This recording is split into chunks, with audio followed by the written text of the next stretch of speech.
Okay, so today on the podcast we have a very special guest. Why don't you tell us your name, tell us where you're from originally. Well, my name is Aman and I'm originally from England, so I was born and raised in Southampton and I jumped over the pond straight to Kelowna in 2008.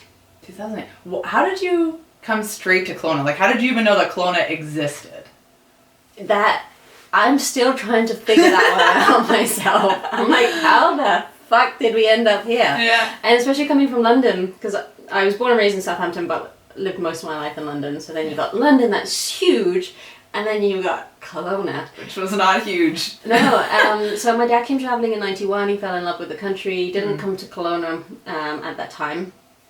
Decided he ended up getting sick, and it was a now or never thing. It was his dream to move to Canada, and so we were like, all right, we're quitting our jobs, and we moved over as a family. Decided to ship my sister off first because she was going into university and she was doing photography, so she went to ACAD in Calgary. Yeah. Then she was like, Calgary is way too cold. Yeah. Like, no. Don't do this. Don't do winter here. So then the day that we became landed immigrants in Calgary, we actually went over to check out Kelowna as well. So first it's like, Google, how the fuck do you spell Kelowna? Yeah. Yeah. Like, it could be put in a number. Is it a C, like Cologne? Because, that's in Europe. Is it a K? Anyway, we managed to do that successfully. And the day that we got here, like, it was a snowstorm in Calgary, and then we got here and it was 20 degrees and flip-flops, and I was like, all right, cool. This is where we're going. Yeah. So I promised my parents that I'll give them a year, and 11 years on, I'm still here. Still here. Yeah. Okay. And so when you guys got to Kelowna, what did you do? Like, as landed immigrants into Canada, and especially Kelowna in 2008, 9, like, we bought a house at the peak prices, and then the recession hit. And we started a business, a first-time business in a new country, with new people in a new place, during a recession, which was quite interesting. And what was the business? So we actually ended up doing a farm-to-table Indian restaurant. So the idea was for us to be on an entrepreneurial visa. So I was still technically a dependent child on my mum and dad's application. So too was my younger sister. So it was my brother and my dad's application. I had never been slated to be part of this family business. I just have a marketing background, so my job was to create the brand, and it was the Papa Dom's brand, and my sister brought that to life with her graphic design skills. So it was a family run business, but we actually were doing everything. Yeah. So it wasn't ever intended for me to do stuff, and then we wanted to be not only a business that is just for bringing Canadian jobs in the restaurant.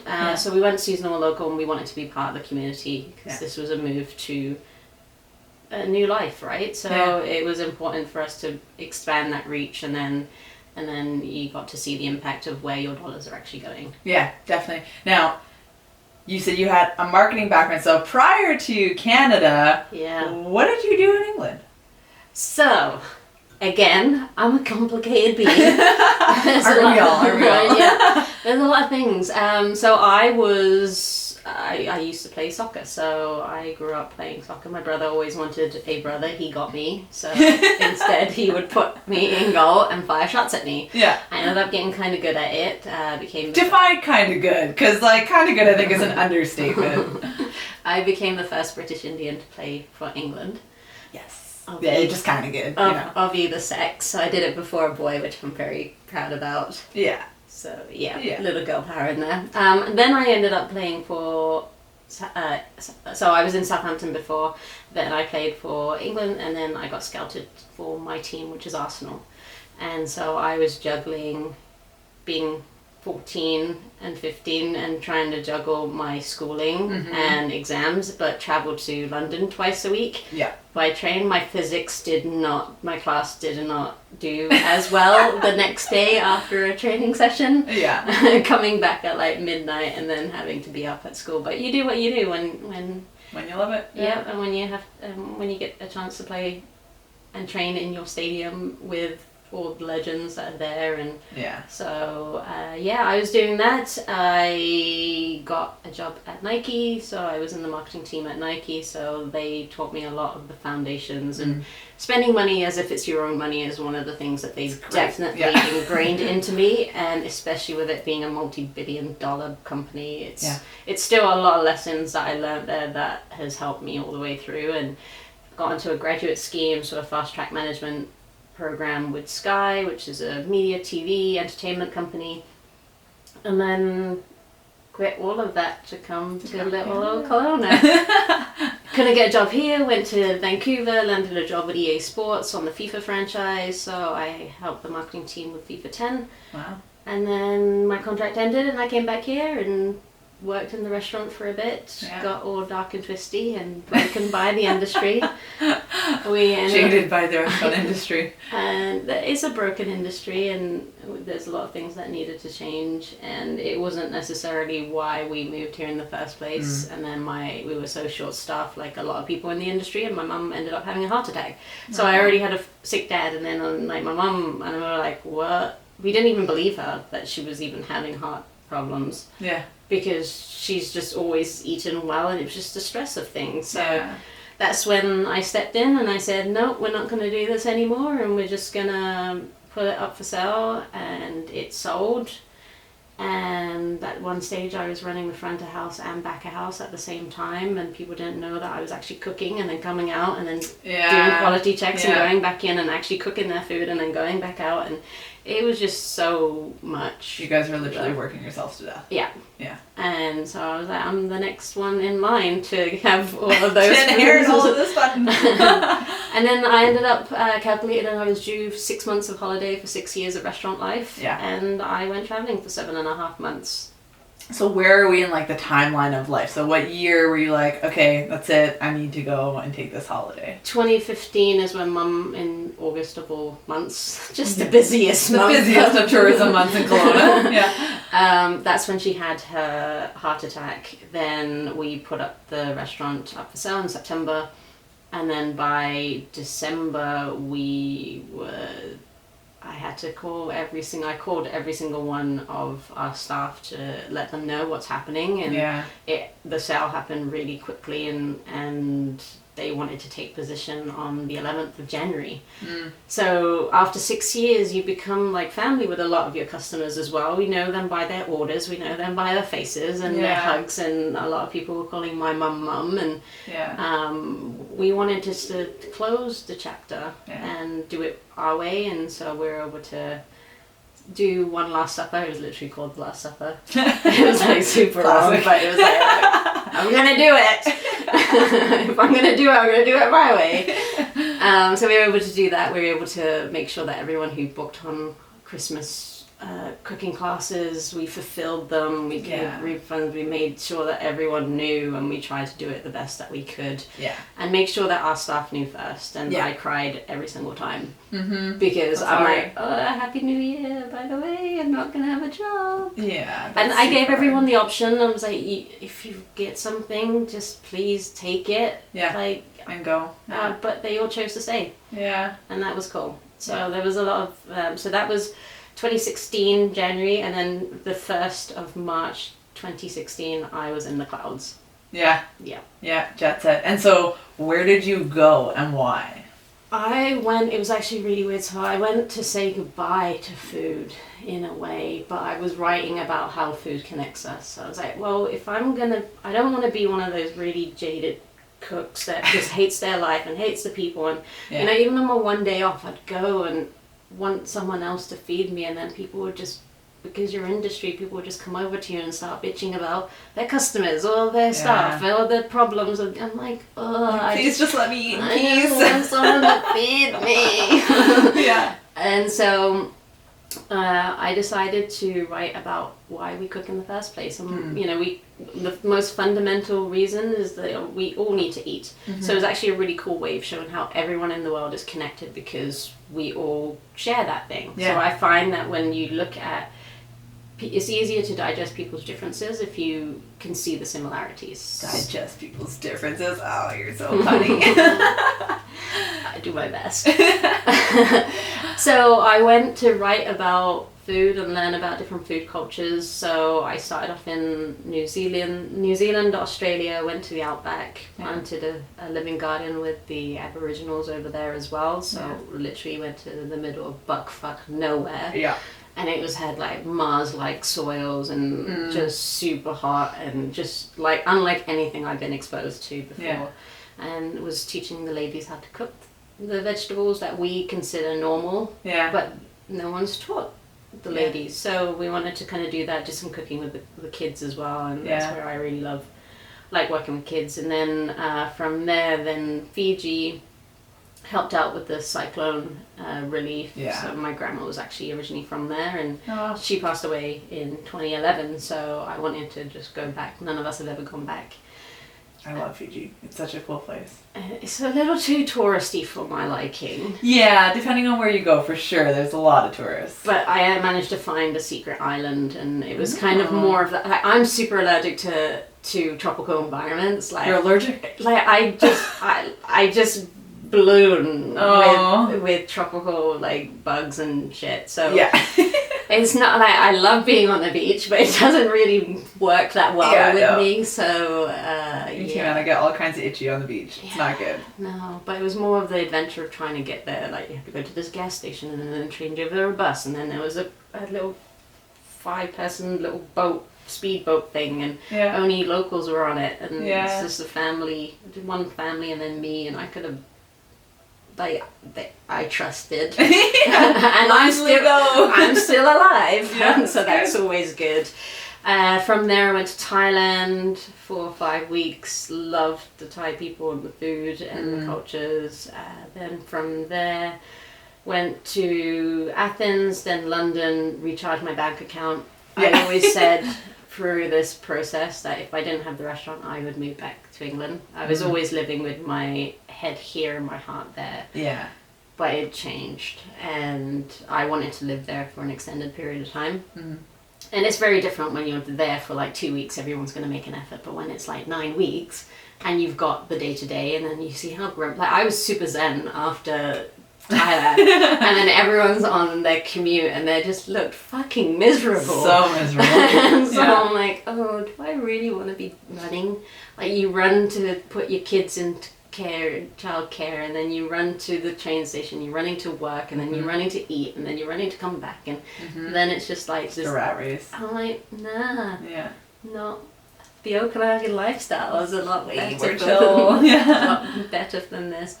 So I ended up, that was good. That was, even though it wasn't what I thought, like I went away to try and figure out where I belonged, and then I started seeing more and more, and obviously my family is a big part of me.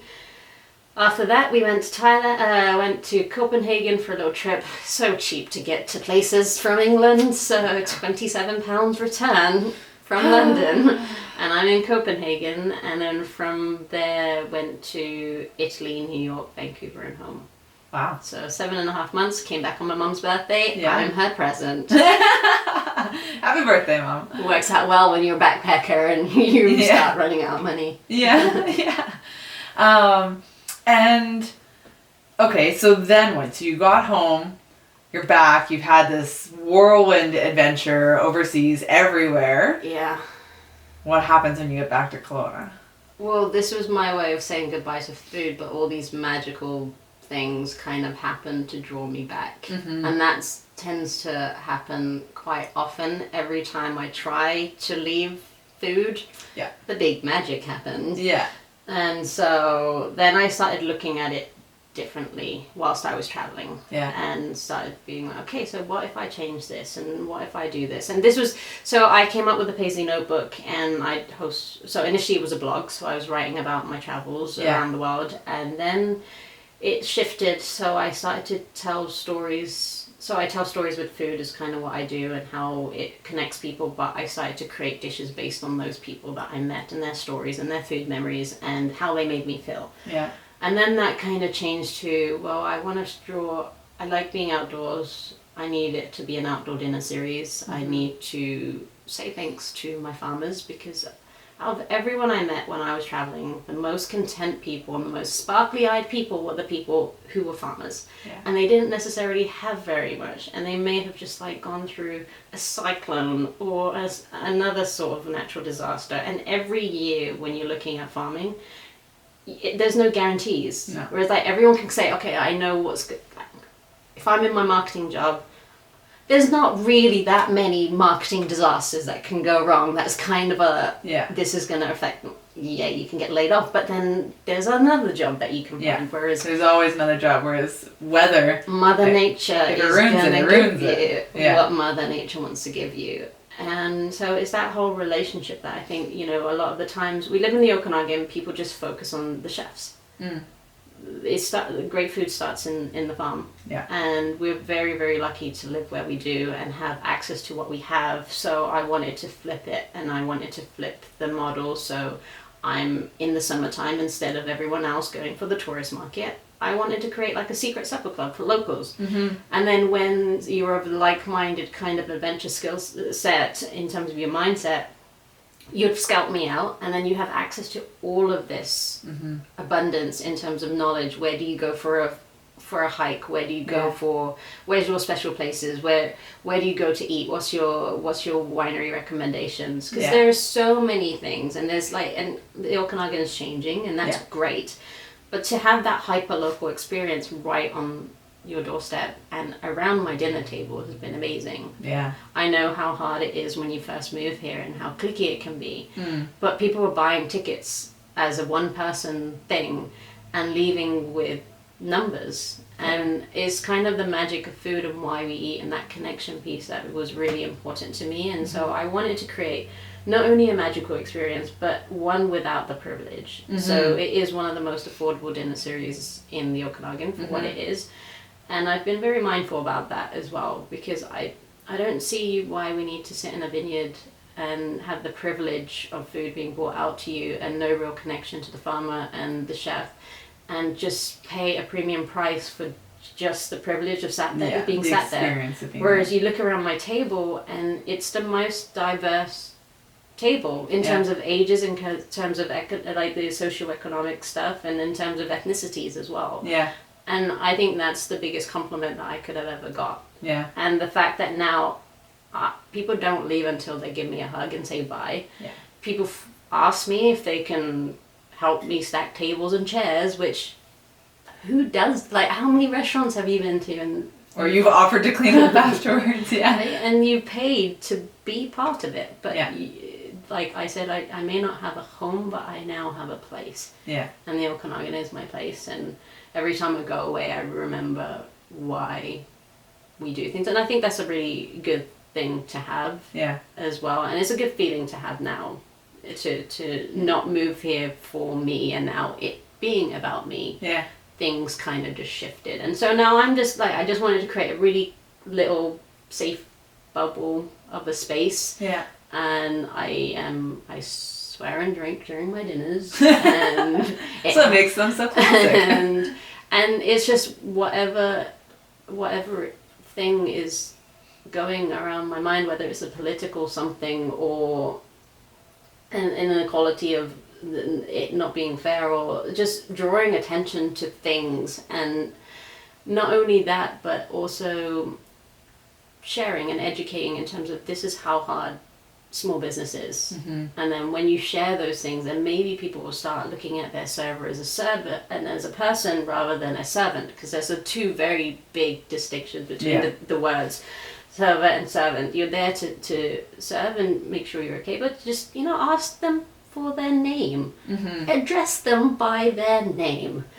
How about that for a novel idea? And it makes such a difference. If you enjoy your meal, you can go to the past and just say thank you. And especially when you're in the grind of things and you're so short-staffed, and I know how hard it is for everyone in there, you don't necessarily feel like you're making an impact. But we closed the restaurant nearly 4 years ago, and I was just over at the Great Canadian Kitchen Party helping one of the chefs, so Jeff Van Gies from Miradora, asked me to give him hands.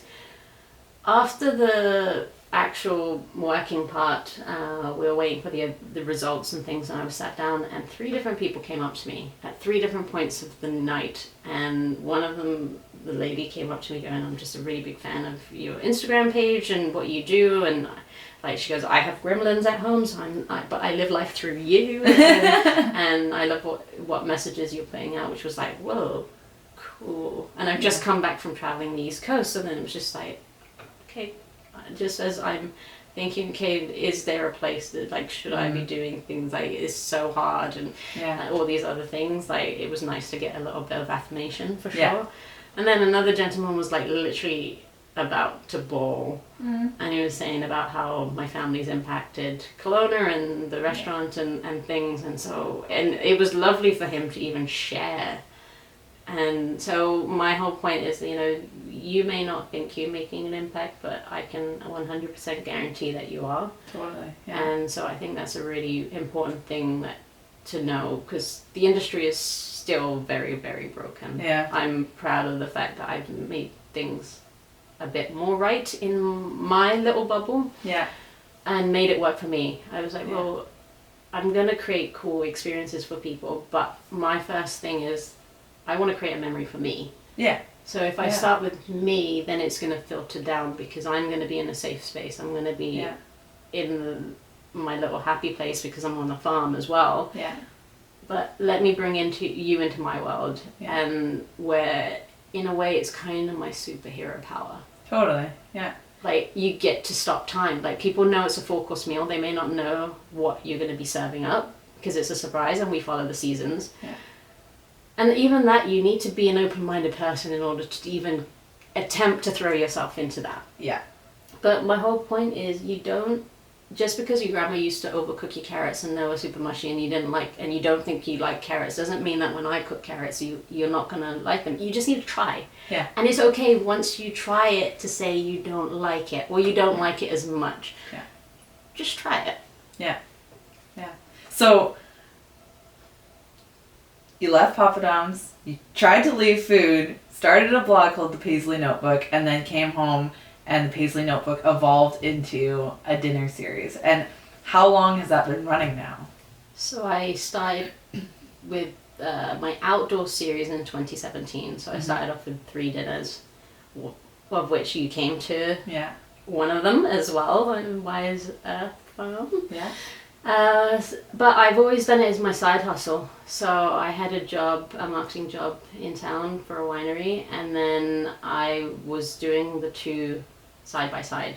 So I was working in a not so great working environment in a cubicle. Yeah. And a little less inspiring than the farm. Yeah. But then what I think every entrepreneur is kind of have a fuck you project. And so all frustrations tend to go into Paisley. Yeah. So I tend to channel it, whatever's happening in my day-to-day, into my project.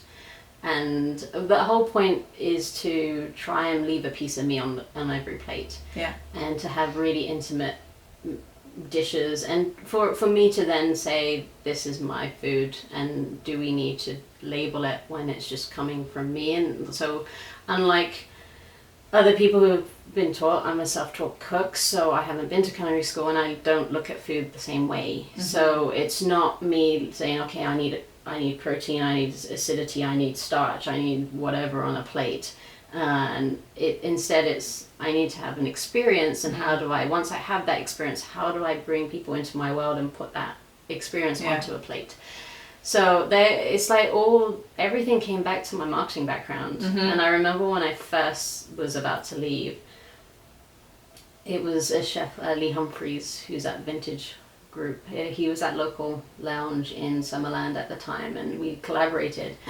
And he said to me, because I've always been like, I have a marketing background. I'm proud of the fact that I have a marketing background, but I don't know, like, I'm just learning when it comes to cooking and stuff. But I think you can never know everything anyway in anything. But he turned to me and said, your marketing will make you a better cook, and your cooking will make you a better marketer. And I came back from my travels, and I was like, so you're kind of right. Yeah. You're right.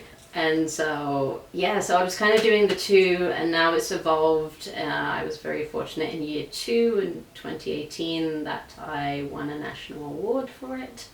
And which national award? It was the Canadian Tourism Award, but it was the Culinary Tourism Experience Award for the Culinary Tourism Awards, which is nationally, and I didn't go. And I was up again. It was in Ottawa, and it was literally all the way in Ottawa, and I had to take a week off for work because it was on a Wednesday, so it was like 2 days of travel, and then you're gonna have to see some stuff after there. And I was up against Davao Film Festival, which is the world's biggest food film festival. Yeah. And I'm like, I'm not gonna fucking win. Yeah. My project isn't really solely, I flipped the tourism model to focus on locals, that then goes into a bit of an unconventional tourism model. Yeah. But I'm like, it's still not this huge thing, but I won somehow. So you won because it's a very unique and highly connected experience, I think. For those people who haven't been to a pop-up dinner yet, like you mentioned already, there is an element of risk and adventure that one has to be willing to take to buy a ticket to a dinner where you have no idea what you're going to eat.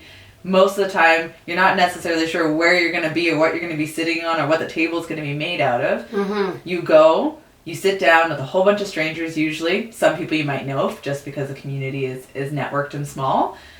But then to sit there and have an experience where you as a chef explain the story of where the food is coming from, right? So, I mean, all the dinners have some sort of inspiration from the location where they're at, using ingredients or pieces of the farm to create that dinner. So it's such a unique experience and such a unique opportunity that, to me, it's a no-brainer that you would win because it's so different from what exists, and it's hyper localized and hyper connected, that it gives more value and depth than something that's more surface level.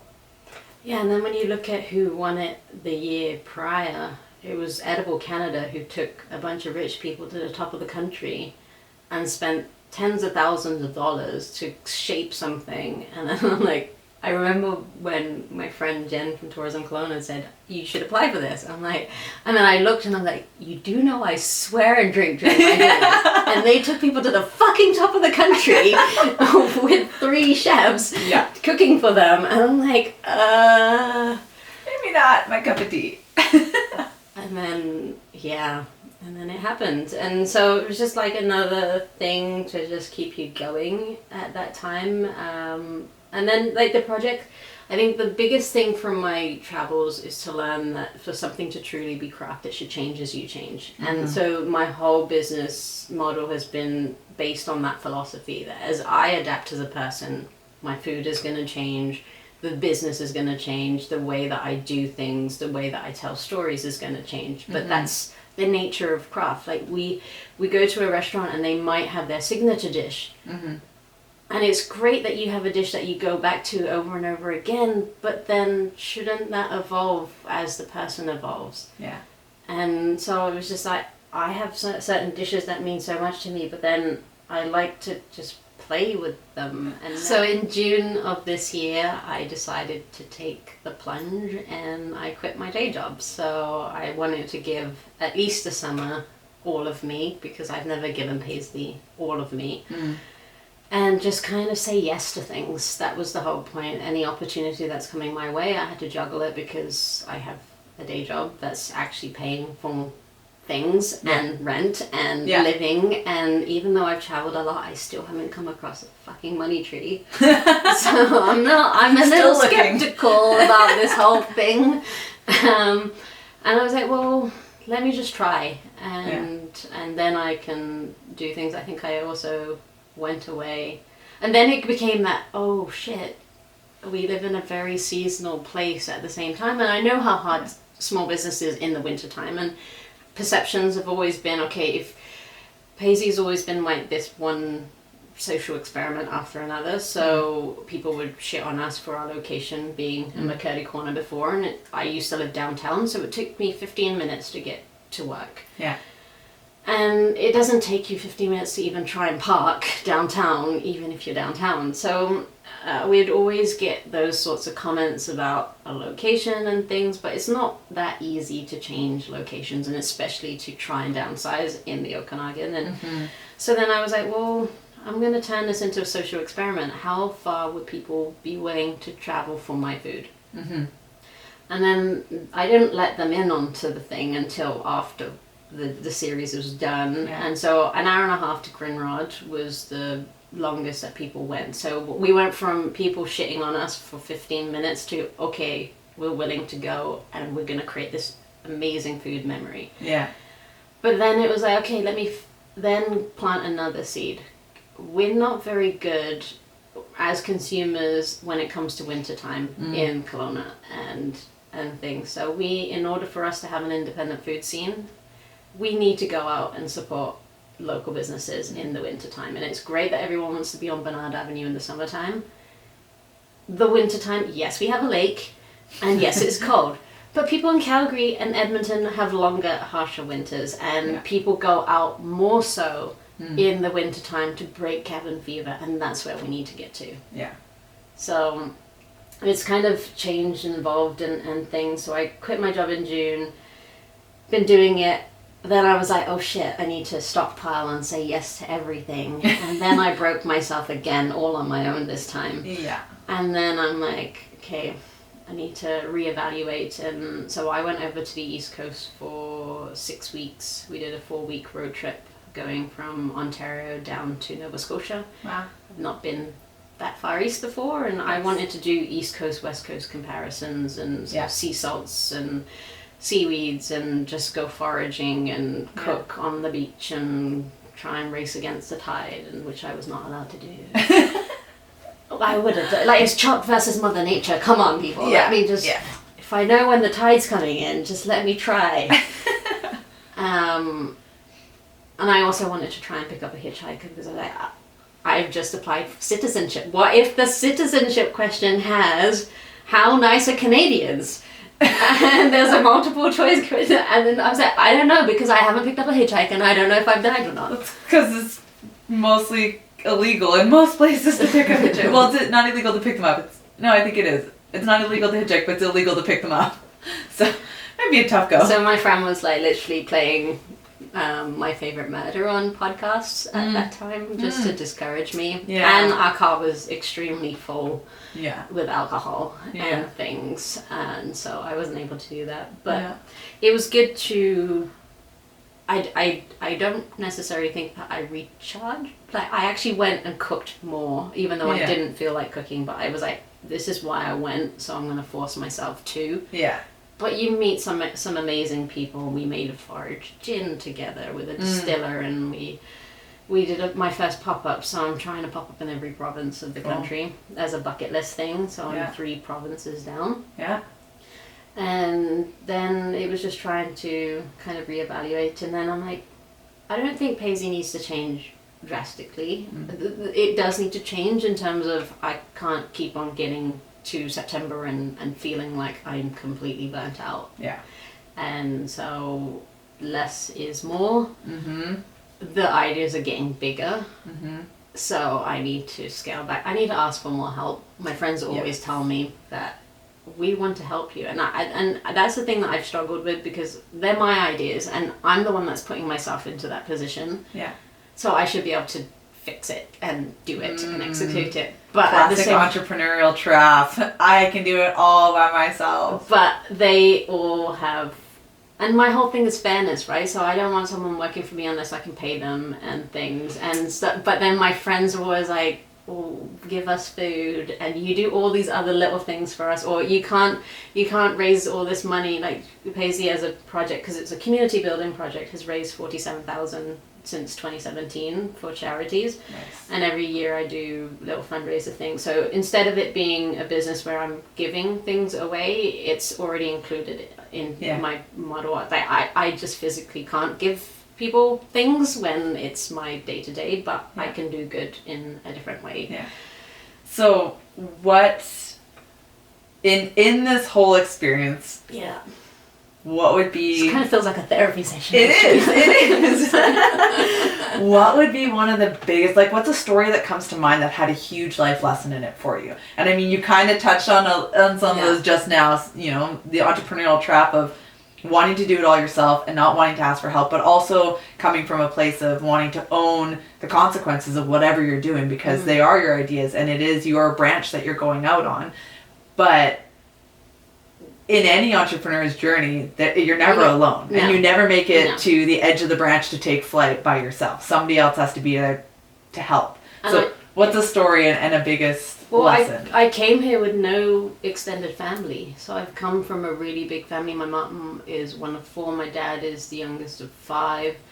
And so we grew up with extended family and cousins and things like that. And just, I think that's been the hardest thing of coming here with just my immediate family. And I've been very lucky to have my immediate family. But then when I trace back in terms of everybody in my life right now and all my people, and I'm very lucky to actually have so many people that it's very cool and humbling to know that I have people, and that's been a very important thing in my life. And those people also want to help, and so yes, to just say I will take that. Yeah, and, please. Or like a couple of my friends have seen me and they're like, okay, we're going to take you on the boat, or we're going to take you here, or we're going to feed you. And that's been important to try and break it up and not just feel like you're just constantly packing and repacking. And I live in my room and all my shit from the catering side of things is there. And I'm in that in-between stage because I'm not a restaurant, I'm not a caterer. And I do pop-ups, so I'm in that grey area that doesn't necessarily fit in, but then obviously there is a place where I fit in. So it's just kind of changing the mindset in terms of those things. Yeah. In terms of, what was the question? One of the biggest lessons that you've learned along the way. There's been loads of lessons, whether you like them or not, there's always a lesson. I think the importance of sharing is one. When I was growing up, I didn't realize I was part of this food culture.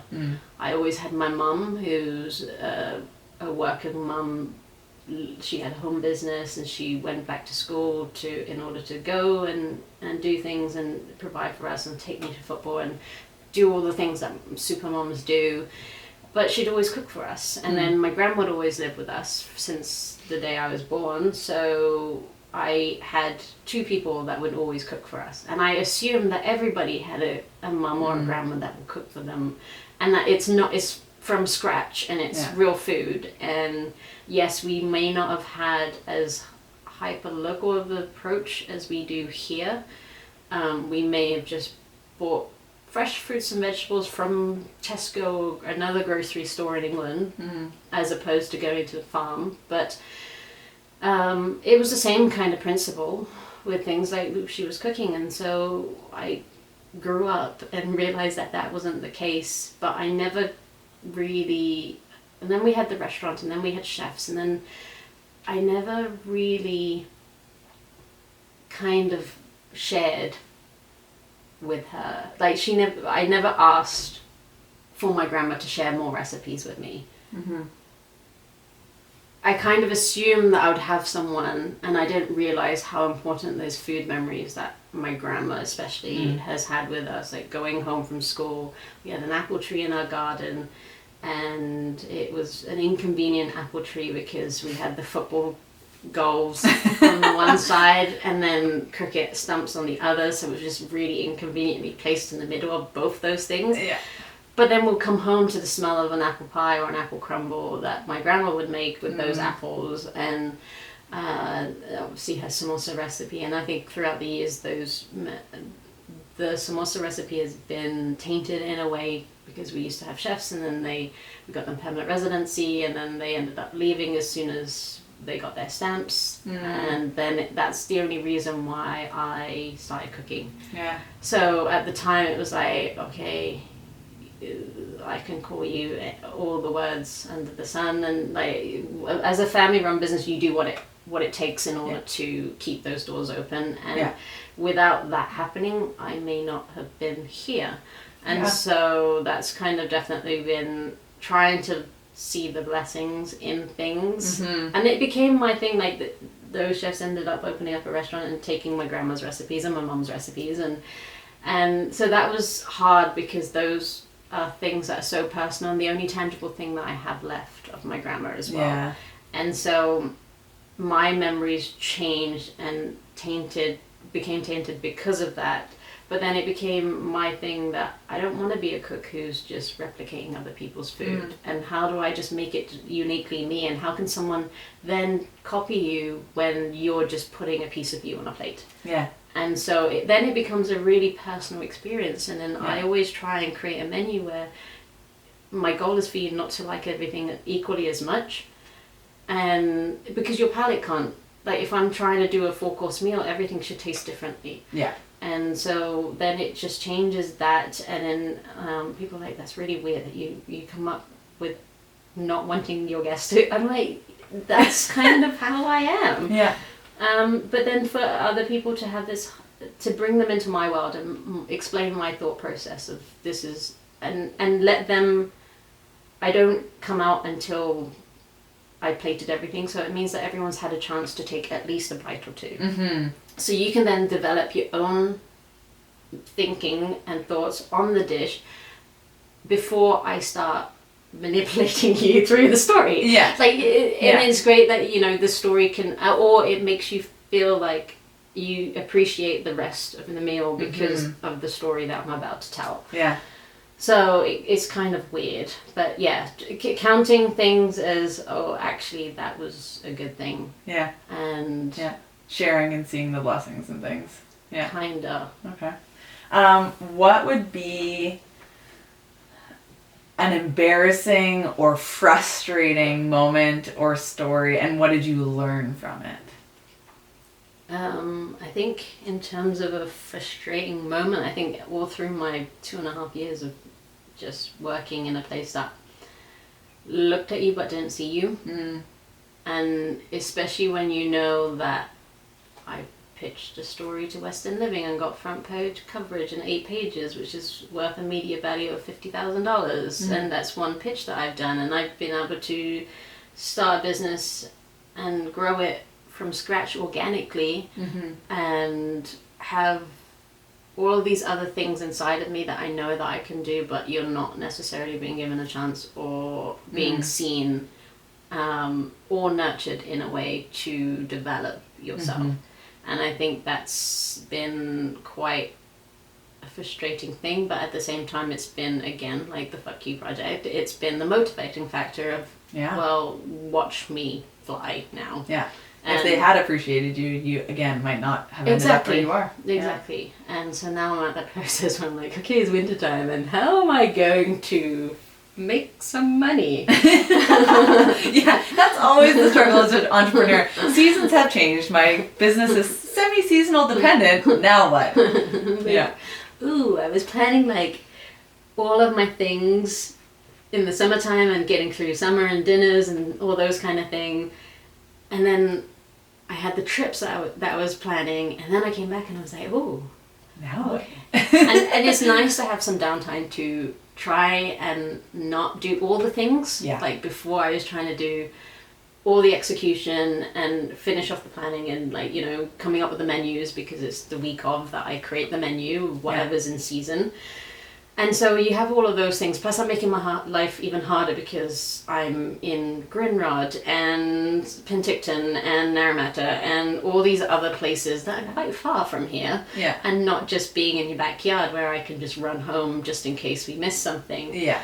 And so it was just like, okay, I need to tweak all those things. I'm about to launch some spice blends, so I take them everywhere. So I was on a show called From the Wild. I didn't know how to cook game meat at that time, but I went with my spices. Yeah. And then I was just riffing on what feels right and just tasting as I go along. And everywhere I go, I take them, and so I've developed them. And so whereas I've always wanted people to feel like they're invited to my home, and the farm becomes my home for the day. Mm-hmm. Clearly, I have commitment issues because I pop up for a day only, a restaurant for one day only, and then I'm gone. Yeah. And so this way, I get to invite myself over to your home. So it could be part of your pantry at home. It could be part of your travel kit. It can be part of your camp kit. Yeah. So you can have everything in your camp kit, but then you can put a different spin on things just by adding a spice blend. Yeah. So I wanted it to become less intimidating to use spices and plant a seed. And at the end of the day, I'm developing all these kind of little doodle recipes, but I'm not giving you exact measurements. Mm-hmm. I'm at the stage where I'm like, there's a lot of people telling you that the recipe doesn't work. Mm. Why don't you just keep on tasting until you like it? Yeah. Because if you're making things that are made with love, that have got so much time invested in it, and we're supporting local, it's not good enough just to make something that's just food. Yeah.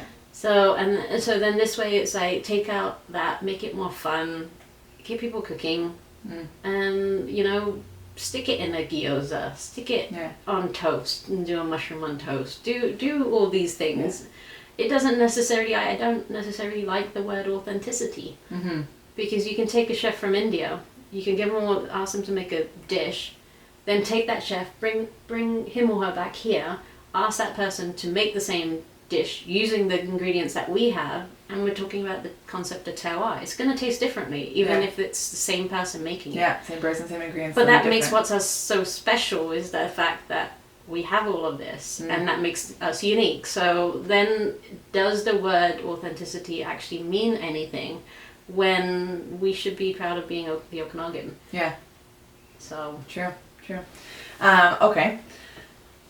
If you could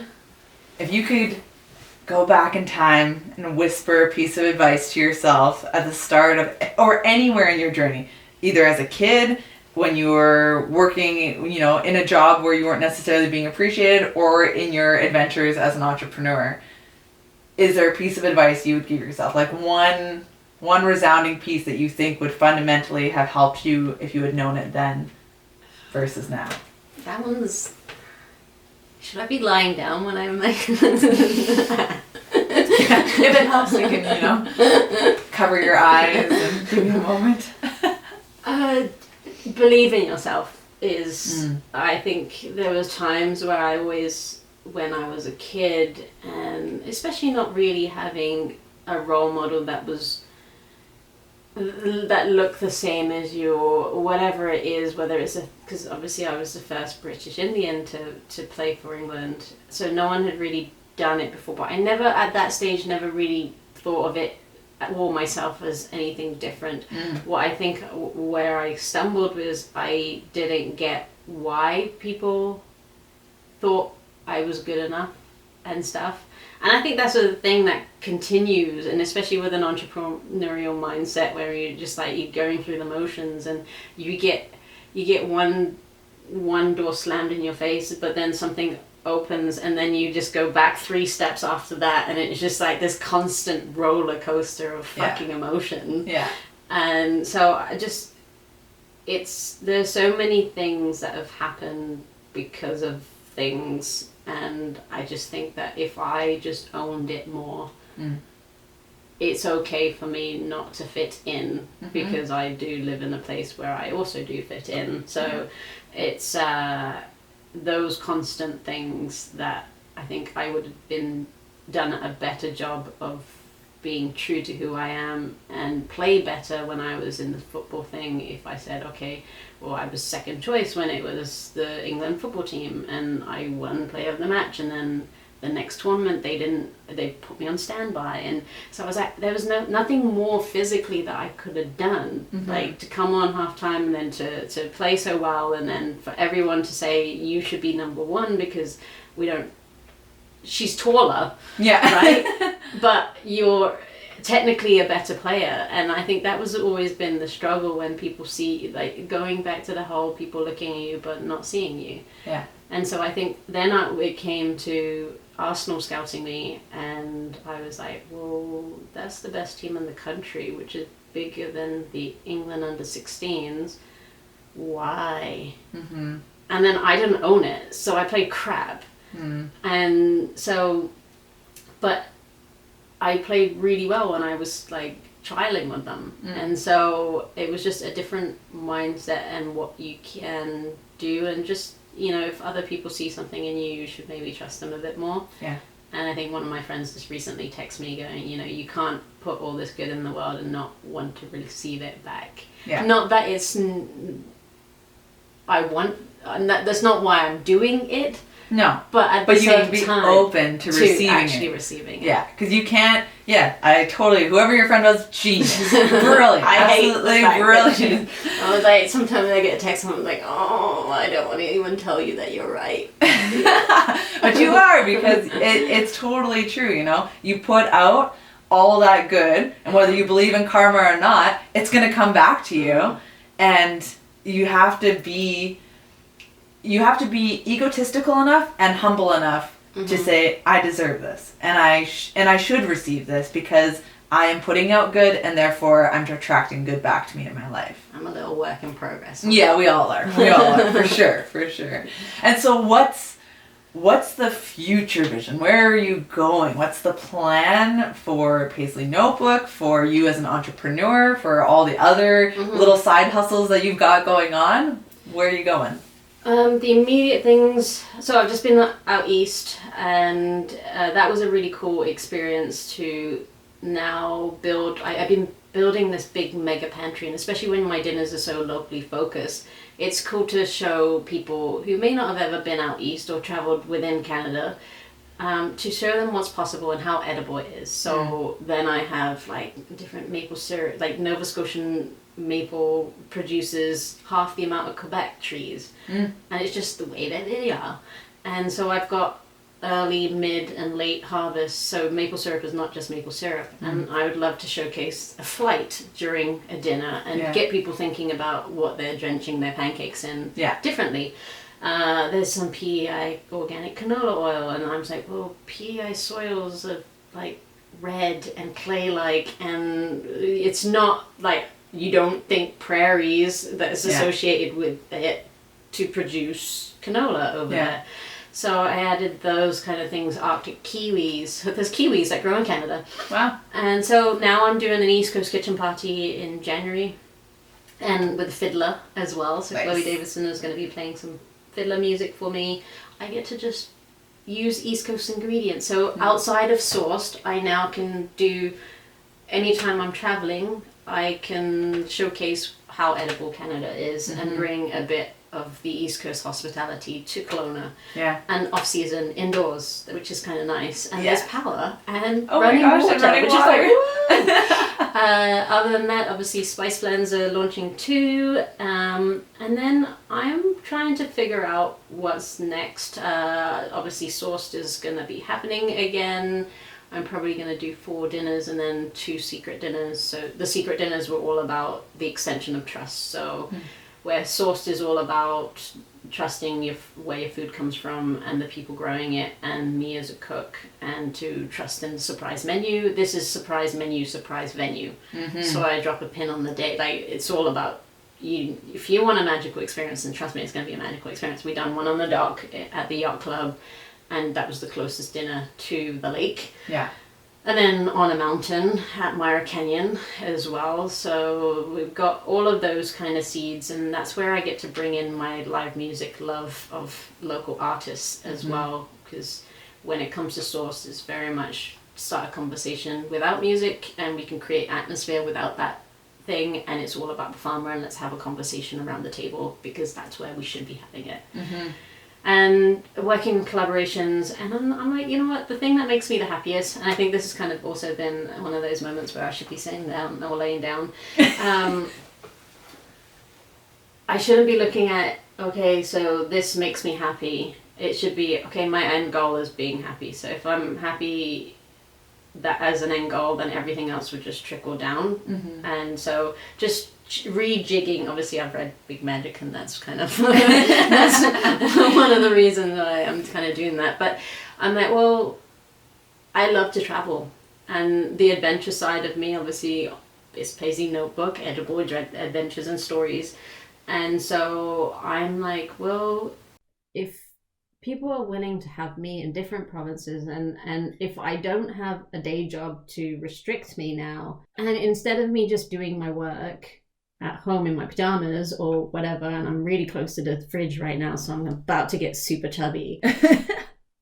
Maybe I should just go and explore more, and I'm learning all the way through, and that's going to impact my food. And so I'm being flown to Nova Scotia in December. That's amazing. That's amazing. Lots of good stuff in the works. Yeah. Trying to hustle. The grind. Yeah. Okay, so what is a fun, random, or weird fact about you that nobody would know? Well, you now know that I don't drink tea or coffee, so I'm a bad English person and a bad Indian all at the same time. But I was born with a silver streak in my hair. So I was hoping for a lightning-shaped scar. That would have been really cool, but that didn't happen. And instead, I was paraded, and then the midwife, who was kind of older, was saying, she's a special child, and so that got changed to my siblings now using finger quotations with the word special. Oh, not good. And so, Wait, what happened to the silver streak? It's still there. It's still there? Oh, so you're like Storm from X-Men. You just got like the silver streak. Do you have weather powers? No, I don't have any of those powers. No lightning bolt, no weather powers. Okay, I got bitten by a spider too, and I haven't got spidey senses either, or I didn't become radioactive. So no, well, that's probably a good thing. It's probably a good thing. I don't know. I'd say you're still turned out pretty special. You're doing special things that connect people, so that works. That works. Awesome. Well, thank you so much for being on the show and sharing your story and having a nice little therapy session with me. I'll have to get a proper couch for people to lay on next time. But if you want to connect with Aman, I will have all of her contact information down below on the podcast and on the page, so you can connect with her there. And thanks for listening. We will catch you soon. Thank you for tuning in for today's episode, and please do leave your comments and reviews. If you enjoyed what you heard, subscribe wherever you get your podcasts and share it with a friend. If you know someone in the Okanagan who has an awesome business or project with a great social impact, please nominate them through the website. Until next time, folks, stay awesome.